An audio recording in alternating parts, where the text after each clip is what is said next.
பரிசுத்த ஆவியானவர் சொல்லப்படுகிறார் என் துணையாளர், கம்பானியன். எனக்கு துணை. எனக்கு துணை இல்லாமல் இருக்கலாம், துணை என்னை விட்டு போயிருக்கலாம். ஆனால் எல்லா வேளையிலும் இரவும் பகலும் எனக்கு துணையாளர், கம்பானியன் அவர்தான். அவர்தான் தேற்றரவாளர், அவர்தான் என் நல்ல நண்பன். நான் உள்ளபடி நான் எல்லாவற்றையும் அவரிடத்துல மாத்திரம்தான் சொல்ல முடியும்.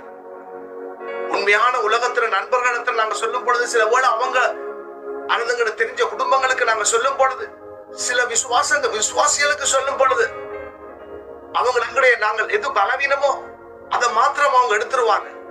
அந்த பலவீனத்தை வச்சு எங்களை மட்டுப்படுத்துவாங்க, எங்களை கண்ட்ரோல் பண்ண பார்ப்பாங்க.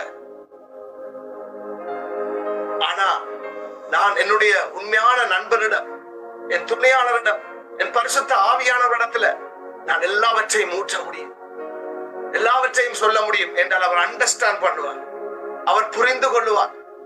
அவர் ஒருவர் தான் எனக்கு அருமையான சகோதரி. அவரிடத்துல தான் நீங்கள் நானும் வந்திருக்கிறோம்.